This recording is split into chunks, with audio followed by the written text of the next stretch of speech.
I'm Kevin Jacobsen of Gold Derby here with Arian Moayed, who has one of the starring roles of Inventing Anna and also continues to be a recurring role on Succession. We can maybe talk about that in a little bit. But starting with Inventing Anna, you play Todd Spodek, the lawyer of the infamous Anna Delvey. So what was your approach there in terms of wanting to portray him as accurately as possible versus just making your own interpretation? Yeah, I mean, I think it's just very weird how it all kind of like stumbled out this process for me, just because Shonda said something very early on, which was a very simple idea that like really like blew my brain out. She's like, he's a really good guy. He's just a really good guy. And I thought that that was a really interesting way of thinking about him. And then the other thing is, I have a company in New York City, a nonprofit called Waterwell, and we've just been doing this thing called The Courtroom, which I took actual transcripts and reenacted them and put them in courtrooms with the company. And while I got this job, one of the dramaturgs at Shondaland kind of like emailed, like, here's the research packet. And I just saw transcripts. And I didn't even mean to, and I just like clicked on it. And then within like 3 hours, I'm like in bed, like reading transcripts of like these things. And what was happening in that is like, just because I'd just done that work, is I understood where Todd was doing an objection. I understood how he was objecting. He would object often. I could also sense that he was like the life of the room slightly. Like he had a good like charisma of the room. And he cracked jokes sometimes, and he also was tough. And I thought he was just really good at what he did. And that really kind of opened up what I thought of Todd. That's one piece. And the other piece was this, just like everyone in the show, he's really trying to prove himself to everyone that he's not a joke, just like Anna's doing and just like Vivian's doing. And so I'm an immigrant from Iran, you know, growing up, you know, thinking about acting was like such a long shot, you know. And so in a way, I understood that like hustle a little bit for all the characters, but especially for Todd. Yeah, So that's kind of definitely. how I like Yeah. threw in the how I mixed it all together. Interesting. Well, I mean, working with Shonda Rhimes, who's like an institution at this point with her and her team, I feel like there's such a specific rhythm to the dialogue and just the energy that's not really like anything else. So how were you able to sort of adapt to that specific energy? Well, you know, immediately at our first Taylor, you know, on Succession, which I guess we'll talk about in a second, but on Succession, there's a looseness to the text a little bit that like, because we're shooting long takes and we're shooting on film. On the first day of the table read, Shonda was like, and I like it pitch perfect, you know? And so, you know, and in that moment, you know, you have to put on a different kind of like element to your brain, almost Shakespearean in a way. Because you can't, you know, and I've done, you know, Shakespeare before, so I knew that I couldn't change this word. So a lot of it was the attack. Someone said recently, like, oh, I love how you like stumbled this one line out when Anna Delvey when I was like, after I do the final closing argument, and the line was like, I had to. I had to. And they're like, I love how you like stumbled the line. I was like, I think that was written verbatim. So the approach had to be more. I had to make it feel honest. You know, I'm really, as an actor, trying so hard to just make the lawyers of the group feel like they're represented, make the fathers of the group, make the people that have grown up with nothing. You know, I'm trying to like represent all these little pieces to that pie. And so a lot of the text and having the text like be very like strictly as written kind of like makes it harder and easier as well, because you have to just attack every line in a specific way. And I really approach it like that big jail room scene at the end, like that 9-pager. Like, I mean, I think it's like verbatim. And I think it's because I was just trying so hard to let the thoughts and the words kind of just like fly out of me. And I think a lot of that's Shonda, and a lot of think of that is like that lawyer Todd Spodek mentality. Yeah, well, I wanted to actually touch on that last episode for you. It's so daunting, I would imagine, to have your big episode be the last episode. Totally. which is, Totally. yeah, with him in court, and you have these huge monologues, and also dealing with his personal life with some conflict with his wife, and he's fighting with Mm, Anna. Like, there's so mm. much to chew on there. I mean, I assume you filmed somewhat in order with the episodes with things like that, but how much was No, I mean, yeah. how much So was it that was. finale sort of weighing on you as like this big moment Oh, coming up? the whole time. Because on the first table read, when we were doing it out in LA, they're like, the last episode is Todd's episode. And it's the courtroom. I was like, oh, yeah, good, awesome, fantastic. And they're like, lots of Todd opening monologue. And at one point, Shonda and someone else's, and maybe Matt Byrne, who wrote that last episode, was like, well, his actual opening monologue that he did in front of the jurors is so good. We're just going to kind of like verbatim some of that. I was like, wow, okay. So that was daunting, and it's Shonda, and you're like, you want to close out with a home run, hopefully. So daunting is the word I would use. And I just remember that we got the script for the last table read. This has got to be like end of February 2020, somewhere around there. We got it that morning. We all went into some sort of like midtown kind of like conference room at some hotel. And because they were shooting something else, maybe they were shooting some Neff scenes or something. And I had the script like an hour before, and like skimming it. I was like, oh my God, so many lines. And I just let the lines kind of like direct me on that table read. And so much of it came to clarity because Shonda knows and Matt Byrne knew what the hell they're doing. I mean, not to be dumb about it, but you trust these geniuses. And then I just let the words kind of like flow through Todd. And also, that daunting last scene, no one in the show gets to tell her off and tell her like, what is wrong with you? And no one tells her to like, shut the fuck up and just shut the fuck up and listen for a second.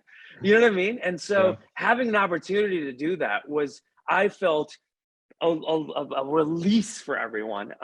We didn't shoot that in order. We shot all of the courtroom scenes right up until the closure on the 13th of March. I think Wow. I shot again, someone's going to have the actual information of this, but I think we shot that fight scene on like the 10th of March 2020. And then after that, we took a huge hiatus. All the courtroom scenes miraculously were already shot, but we had some other like some of the scenes where she wouldn't put on the clothes at pre-pandemic. So it was Yeah. kind of shot a little bit out of order a little bit. And so that made it a little tricky as well. Yeah.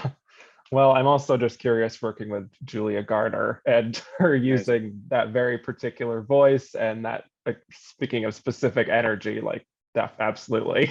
Can you talk about playing off of that energy, and especially that big argument that you alluded to? And there's like this agreement that you have at the end where you sort of acknowledge you're both playing parts in your own ways, Mm, that these mm. characters are playing certain roles, right? Totally. Yeah. I mean, she's a monster. I mean, she's amazing at what she does. I mean, we both agreed on that jail scene that we would shoot all 9 pages at the same time every take. So every take we did the entirety of the 9 pages just so we can get a flow of that. And I'm much older than she is. Well, I don't know, much older than her, but I'm like 10, 15 years older than she is. And I'm from the theater world, and I just came from Succession. Like, we do the whole scene, like we don't break it up. And I gotta say, every time she brought it, and all you have to do is listen and fight back. Every time she calls you ugly or your accent's stupid, she's telling me about accents, or you're an idiot.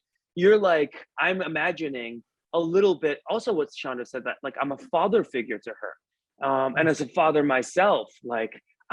Like sometimes the dad has to go to the child, like, stop, calm down. And so all of that energy was just like flying through. And miraculously, when you have someone like Julia, all you got to do is listen and respond. So I believe that part of the reason why that scene is so just brilliant is because she's brilliant, and unrelenting. She never stops. And she works so hard. So I'm the same way. We were the same kind of energies. We kind of took that scene and we high-fived each other. Like, let's grab it. I'm a big Michael Jordan fan. because I'm a 90s Bulls, but it was like, we were just like playing off each other. And as we were like, she was Michael Jordan, I'm our Scottie Pippen. Yeah. And there really is such great build up to that climactic moment that, yeah, you Thanks, both man. definitely nail it. But I mean, Thank you. just thinking about the show, I don't know how much you've thought about this, but how much do you think you personally would be drawn in by Anna and her promises? And do you have other moments in your life where maybe you trusted someone that maybe you shouldn't have trusted, that Totally. maybe gives this some special resonance with you? Yeah, I mean, don't we all know someone that like we like love and adore and trust, and all of a sudden it's like, wow, that is that all? What is all that? Or Hmm. yeah, I think we have people in our lives that we love and adore that are very complicated and flawed, and she's no different. I think one of the things that Shonda does, and what I think, what I think Todd also, and the actual Todd and the actual Jessica represent, is this mother and father figure. At the end of the day, she went way over her head. She got into a lot of trouble. She went to jail for 4 years. I mean, like, intentions, wants, desires, reasoning, her psychosis, all of that. At the end of the day, she is somebody's daughter. And in a way, I think we all know people like that. You know what I mean? Like, there are people that Hmm. we have in our lives that are just so flawed and troubled. And for Anna, it's just like, it seems to me like lying and deceit, or just kind of like whatever it might take to go to the top. And I think it's very easy for all of us to be like, well, fuck that person. She screwed all these people over. But let's be real. We all have people in our lives that are complicated, and we love them even though they're effing it up left and right. So that is something that I latched onto. Would I be taken into it? Well, I could tell you right now, absolutely not.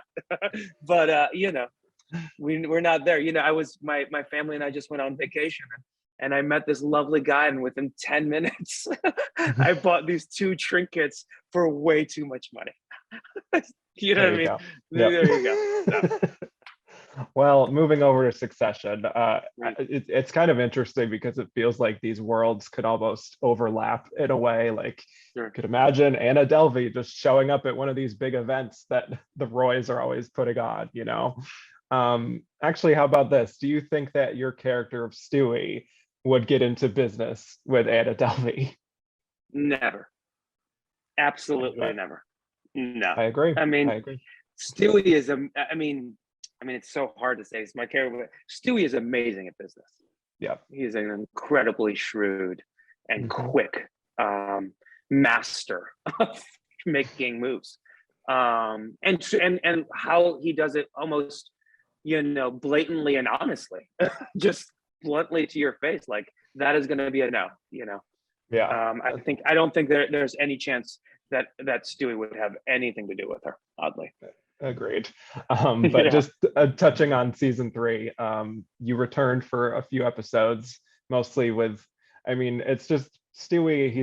I feel like he's a very powerful force, just someone to negotiate with and just make sure that he's happy and like being courted as an ally, things like that. And I mean, just in terms of knowing what's coming, I would imagine like main cast members would have some sense of the arc of the season, but with I the don't think third. they do. I just talked to Okay, well, Brian there the you other go. day. I don't think we know anything. I mean, Wow. the last time I Okay. talked to Brian was like a week and a half ago, so maybe he's known something. But Hmm. so many of us don't want to. We don't want to know. Like, we just want to like show up and know Hmm. what's going to happen. I mean, for Stewie, listen, Jesse's done an amazing thing, and I genuinely know nothing. Right, I know nothing. But Stewie is in a very tricky position because not only does he have, like, with his group, has 4 board seats, but he also is not a complete alignment with Sandy with an I. You know what I Hmm. mean? Like, they're not completely on the same page in the scenes that we have with one another, especially with the Mattson deal, because Stewie seems to like really be more into it than Sandy with an I is.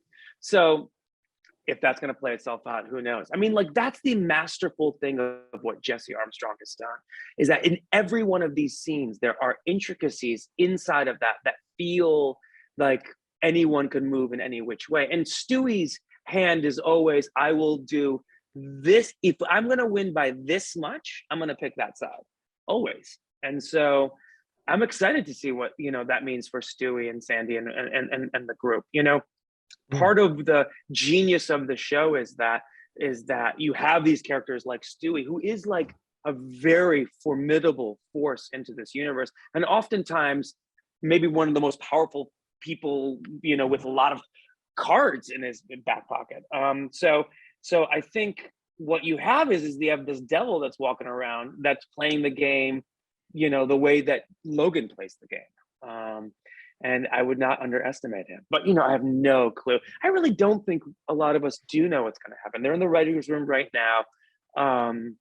So we'll see.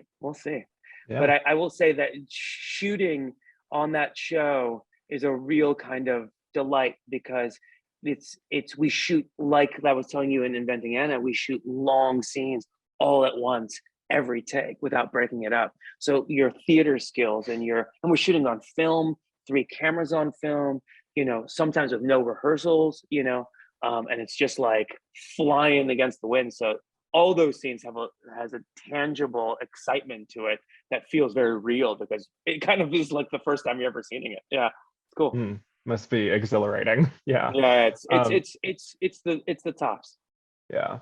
Well, speaking of theater, I mean, we are an awards website, and I believe this is our first time chatting with you here at Gold Derby. So I have to ask about your history there of being nominated for a Tony about a decade ago for Bengal Tiger at the Baghdad Zoo. Can you actually take us back to that night of just being acknowledged by your peers? I was actually looking back on YouTube, and your category was actually announced by the great Viola Davis. I remember that. What are your memories of that night? It was amazing. I mean, I was in this show called Bengal Tiger at the Baghdad Zoo with Robin Williams. We were the kind of like the 2 leads of this show. We became very, very close. He did not get nominated, but was so gracious about all of it, And I was a 30-year-old Iranian immigrant, first time Iranians ever been nominated for the award ever. Representing Iraqis. It was a lot of things going on at that time, and I really wanted to do it justice, and the show was really taxing and really kind of exhausting, but it was really mesmerizing, mostly because I was the first Iranian ever to be nominated in this category. Never in a million years did Broadway folks or Iranians or Middle Easterners think that there'd be a character like this represented on Broadway to begin with. So I took that responsibility greatly. I really wanted to represent that community as best as I can. So that was the first time. And the second time, actually, I wasn't nominated personally, but the show that I was in was called The Humans. And we won the Tony Award for Best Play. And so going to that party, which was different the first time I lost, to John Benjamin Hickey. I love him. Your old rival. No, my old rival, John. No, we're Hickey and I are friends. But the second time we won, and that was amazing, because we just got to leave the Beacon Theater with these like fake trophies that we have to like carry around with everywhere. And I'll tell you that funny story. It was at the Beacon, millions of cars. We just won a Tony Award. And then one of the producers, I think it was John Johnson, was like, why don't you take the Tony Award tonight to the party or whatever? I was like, yeah, sure. But as we were coming out, no one's moving everywhere because the traffic was crazy. So the 4 of us got on the train with a Tony Award going to the party. And then everyone on the train was like, is that a Tony Award? And like everyone on the train started taking pictures with the Tony Award. That's amazing. It was cool. It was a cool night. So both those experiences were kind of amazing. Yeah, I love it. Well, we're out of time, unfortunately, but for those of you watching, subscribe for more interviews and go to goldderby.com to make your Emmy predictions, Tony predictions, Grammy, anything. All of it. So Arian, thank you so much for talking with me today. Thank you, Kevin.